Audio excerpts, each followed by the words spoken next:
Video 5. It is the first show of our 7th season, and we're kicking it off in grand style. Rapper and best-selling author Lecrae is here. Jennifer Lopez and Owen Wilson have a new movie to share, and we're going inside the global pandemic with a new documentary that's already getting Oscar buzz. To get this show started, as well as the new season, let's begin the countdown of this week's top 5 stories in the world of uplifting entertainment. At number 5, as we count down to the Bengals and Rams Super Bowl face-off. We did begin our careers both doing music videos and commercials, and then as documentary filmmakers. So as we went into feature films, we carried that process with us, and so we always sort of explore something as a documentary first. We're getting a fresh take on Rams legend Kurt Warner's American underdog story. We asked Kurt and Brenda that question of, what do you see your story as? And Kurt said, I don't see it being about my accomplishments on the football field. It's about my relationship with Brenda and our relationship with Zach. And it's about us fighting for our family. This behind-the-scenes look with the filmmakers comes as the film is now shared on digital platforms and soon to be released on DVD. It is a rags to riches story to some degree, but there's so much more involved in the story and the relationships that were built, the relationship that sustained the entire journey. At number 4. I watched our relationship evolve in a way that I know is only possible because Jesus is in the center of it. You won't hear Hailey Bieber talking about her marriage to pop star Justin Bieber. Sometimes our no is a lot more powerful than our yes. In an interview with the Wall Street Journal, the 27-year-old model said, quote, "It doesn't feel worth it to me anymore when I try to have an open conversation with someone like you, and then it gets taken out of context. The media loves taking a tiny little blurb of something for clickbait. The media has always been a disgusting thing." When you're battling with outside noise, you need people who are inside your circle to be helping you. Affirming you. Yeah, yes. affirming you and helping you combat what all those lies are.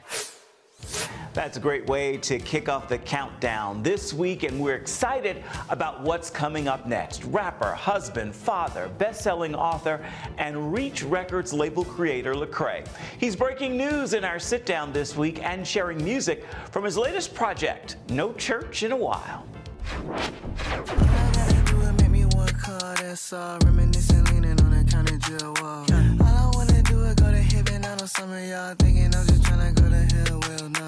The latest album is No Church in a While, and it's funny that it comes out when churches actually are not uniting, at least in person. What sparked this idea, and how did the union between you and 1K Few, I mean, a whole album collaborated? How did that happen? Little finger, diamond sleeping with the fish. She thought I was playing, had to end it with no kizzy. I'm starting to work on my project, Church Clothes, my solo project, and I got to thinking, like, can I really talk about church clothes and church if people haven't even been going to church in a while? It's more I would survey, you know, specifically like people, you know, 40 and under, they were a little jaded, or they were figuring out if they were going back after the pandemic. It was kind of like, wow, there's so many various perspectives going on here that I think I need to not speak into a vacuum, but really do some investigation. And as I started to investigate, I learned that people, for many different reasons, weren't going to gatherings with congregations in buildings. And so I said, well, let's talk about this. Let's unpack this. Why is that? And this album was an opportunity to address those particular issues, but at the same time, you know, encourage people that we still need each other, and we can vent, we can be cathartic, but let's not just be silent about it. Let's talk about it so we can work through it. So there is still a place for the church in your mind? Absolutely. I mean, the church is, you know, the church is biblical. You know, we are the church as a body, but then there's also, you know, structure put in place in order to have, you know, decency and order. And so those are things that I want to respect. But I do think that we have to be careful when we start blending more cultural things and instituting those cultural mandates. And I think we have to fight against that traditionalism, especially in America, where if church doesn't look like this, it's not being done right. One of the singles on the album is Move. I like to move it, so please get out the way, excuse me. Tell me about that particular track. Yeah, Move is you know, it's kind of a fun track in a sense of just saying, you know, let's get on the move. Let's keep the ball rolling, and let's figure out what we're doing, because a lot of us want to sit still and just ponder and say, man, I just don't like the way things are going. It's like, no, let's move. We're still on the move. So it's fun. In one sense, it's move, like move your body, move something. But in another sense, it's like, let's stay on the move. You know, God is on the move. We're his children. We're exiles. Let's move as God is moving, you know, and so we're not going to stay in the desert forever. We're still trying to get to the promised land. And so let's move. If you had to pick a favorite track from that project today, what would it be? I'd probably say it's right now, it's Save Us. And Save Us is really just an articulation that, God, we need you. You know, we need you. And we're some hard times. You know, we've never experienced anything like this in our lifetimes. You know, global pandemic, political divides, racial divides. It's just all happening at one time. And so Save Us is really just saying, God, intervene and help us understand how we should be moving. I have to say, looking at Reach's website, the label's growing. Will we see a tour with some of these artists soon? You absolutely will. The Unashamed Tour, something that we've been doing for years. My goodness, at least over a decade. And so we want to continue keeping that thing moving. And, you know, we'll be touring from city to city. All the artists on the label will be out there, and so it'll be a good time, a great time. Nice. Many people watching are probably wondering what has kept you sane and healthy during these last few years. The biggest thing is being fully known. You know, I think that's really what's helped me, being fully known. Most of us spend so much time in these surface relationships, and we don't allow people to really know us. And when you allow people to really know you and be okay with your flaws and your highs and your lows, they can really speak into your life and help you through those tough times. And so I've got a great community like that, and that's really what's kept me. Feel it in my body, can't nobody stop it. Dripping like fluid, let my light shine like jewelry. Gotta stay home. Give it up. Jungle. Give it up. No Church in a While is available wherever you purchase your music. Lecrae's book, I Am Restored, is well worth the read. It's available in bookstores nationwide. You can also download the audiobook. And be on the lookout for the We Are Unashamed Tour. It kicks off March 17th in Austin, Texas, and travels to at least 13 cities across the Midwest, South, and Southeast. Right now, it's set to end April 10th in Orlando. Still to come. You know, they say if you want something different, you have to do something different. I'll marry you. A romantic comedy starring Jennifer Lopez and Owen Wilson. This movie, for me, was very personal. Like, I really understood this life. We've got your Studio 5 first look at Marry Me next. At number 3. Danielle, hey, how you doing? How are you?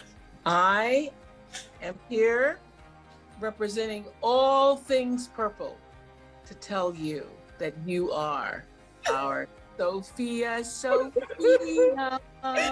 Oprah surprises actress Danielle Brooks with the news. She will star in the forthcoming film remake of The Color Purple, the musical. It's a cast that will include Fantasia Barrino, Taraji P. Henson, and Coleman Domingo. Thank you. Thank you. Thank you so much. And I'm gonna you're making me cry. At number 2. You won't be the best it ever was. Oscar nominations are in, with the awards being handed out in March. And King Richard, the story of tennis greats Venus and Serena Williams, has earned nominations for its music, editing, Will Smith for Best Actor, and Ingenue Ellis for Best Supporting Actress in the role of wife and mother, Oracene Brandy Williams. Ingenue, what did you know about Oracene or think of her before signing on to take this role? You're not the only dreamer in this family. Wouldn't be no dream if it wasn't for me. I carried them inside me and on my back.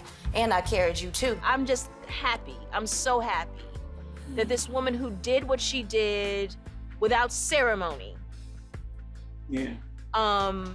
we can give her her flowers. Richard, my faith dictates that I stand by your side. All right, well, Don't just do that, mistake then. my silence for agreement.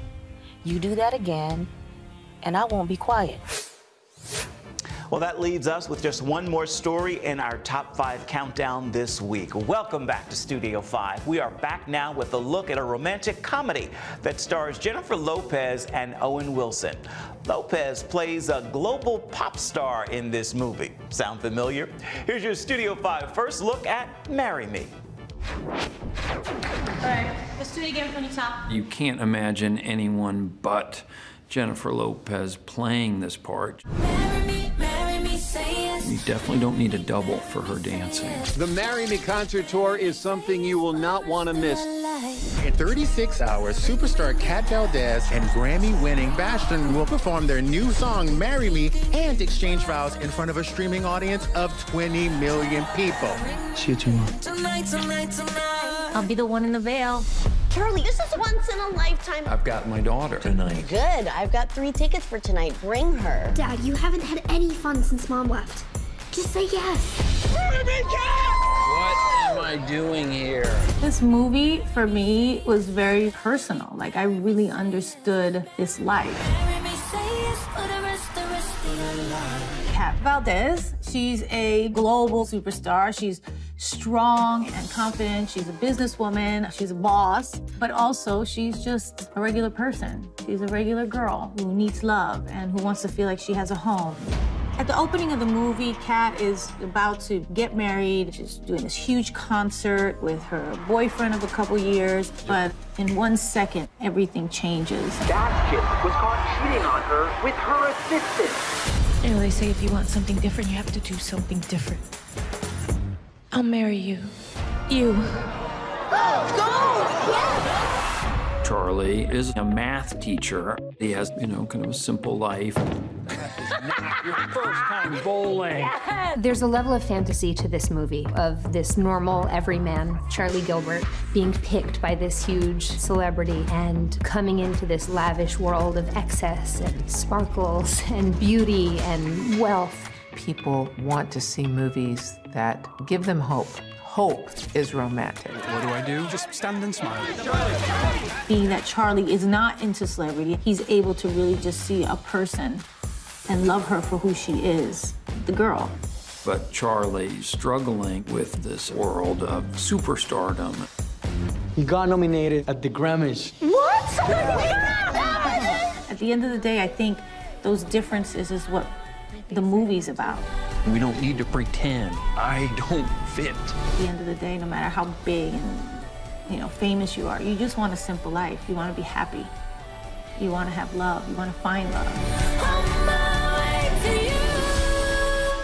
Is this smart? I think we left smart 6 weeks ago. Marry Me is in theaters this Friday. That is February 11th. And now the time has come to share a story in pictures. Here's a look at this week's Studio 5 Snapshot. Studio 5 celebrates Black History Month and pays tribute to Katherine Dunham. She was a pioneering American dancer, choreographer, creator of the Dunham technique, author, educator, anthropologist, and social activist. Dunham had one of the most successful dance careers in African American and European theater of the 20th century. The Washington Post once hailed Dunham dancer Catherine the Great, and for nearly 30 years, she led the Katherine Dunham Dance Company, the only self-supported American black dance troupe at the time. She died in 2006 at age 96. This photo remembrance is this week's Studio 5 Snapshot Moment in Black History. Coming up next. I have to keep it together. I have kids who can't see me fall apart. He has to come home. He has no choice. National Geographic takes us inside the beginning of the COVID crisis in a documentary called The First Wave. And it is about the first 4 months within a hospital in Queens, documenting a brave group of doctors, patients, and nurses over those 4 months to try to put a human face to COVID. And welcome back to Studio 5. Our country and our world have been battling a global pandemic for more than 2 years. National Geographic is now offering a fresh look at the beginning of the crisis. It's a new documentary from inside a hospital in Queens as doctors face the biggest fight of their careers. Take a look at The First Wave. I have to keep it together. I have kids who can't see me fall apart. He has to come home. He has no choice. The documentary is called The First Wave. And it is about the first 4 months within a hospital in Queens, documenting a brave group of doctors, patients, and nurses over those 4 months to try to put a human face to COVID. I'm Dr. DJ, okay? So I'm gonna be in charge of your care while you're here. For me personally, watching it and living it, the focus is not so much just on the virus and what the toll it takes on the physical body. I feel this film finally puts the narrative with the faces, the voices, the statistics of all the individuals affected by COVID-19. Their stories, my story, is able to be told. Guys, we're gonna pause for a post. The Long Island Jewish Medical Center in Queens was one of the first hospitals hit with the virus. The hospitals are crumbling, and I think if more people are aware of what exactly happens within the hospital walls that they can see with the first wave, I think more people will stop being so indifferent and apathetic to what's going on with this pandemic, but more be called to action, figure out how we can help each other get past this. Pulse, pulse. It's just one hospital of many on the front lines of COVID-19, and the powerful film shows the faces of this struggle. We are taught pattern recognition, and as of right now, there's no clear pattern. It's a tough film, but I think it's a film filled with love and humanity, and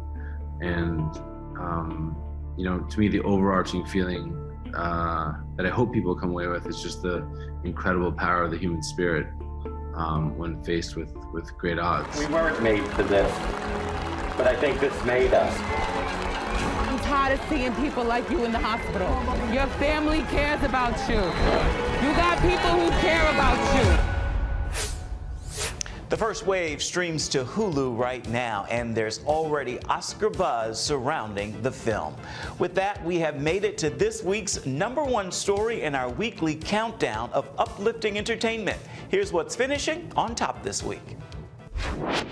At #1.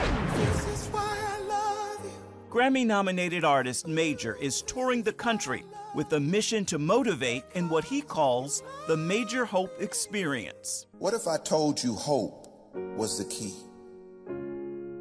Would you believe me? Well, you should. He sits down with Studio 5 in his stop in Atlanta. What prompted it? What sparked it in your heart that this is something you had to do? I know it's a passion project. I've been about this work all of my life. I was awakened to the call when I graduated college. I was the first of my siblings to graduate. My mom tells me why she named me Major, and that came with the story of perseverance for herself because she was, you know, pregnant with a kid out of wedlock and considered abortion, but she was in college and she wanted to finish, and she ended up having to drop out at the time. And so she's like, what do I do with this child that people are gonna judge me for having if I have it? So she considered abortion, but divine intervention, you know, stepped in, and on her way twice to the abortion clinic, she had severe car trouble, from a tire busting to a tire just going flat in nearly the same spot each time she went. Hope is not the denial of reality. It's a commitment to believe greater is on the other side of it. Just moments away. Slay the mediated up like a deep dish. How many times I put them on a reach list? We're reaching back for a final life lesson from Lecrae. And welcome back to Studio 5. We love music here. It's playing nonstop as we put this show together each week. And this week, it's something new from our friends at Elevation Worship. Take a look and listen and see why Same God is what's playing in my ear this week.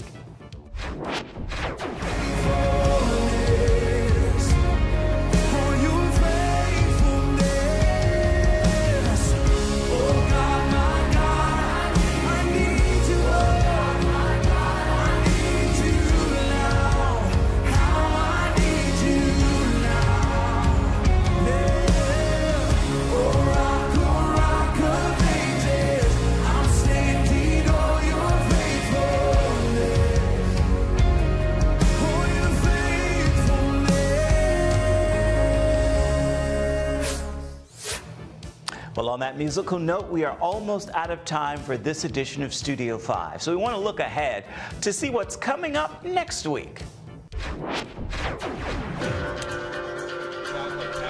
And action.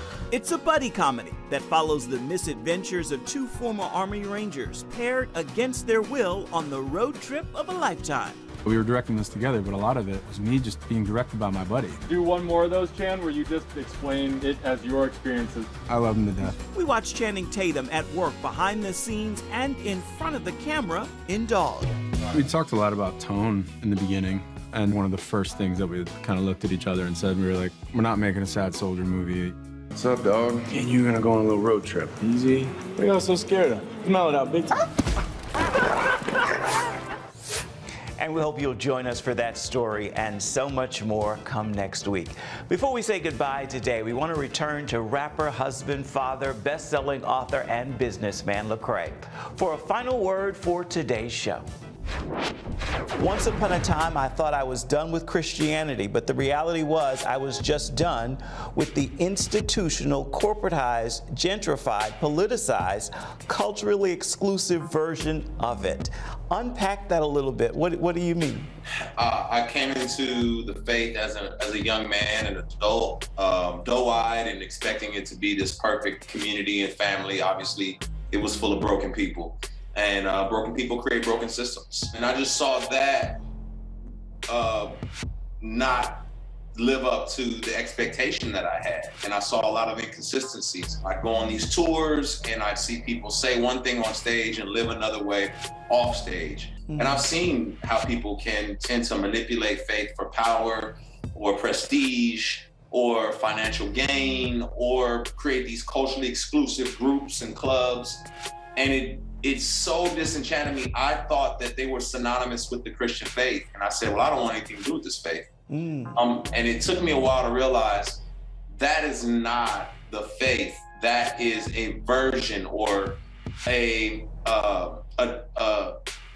distortion of it. And that's what I can reject. I don't have to reject the faith itself. I can reject this distortion of the faith.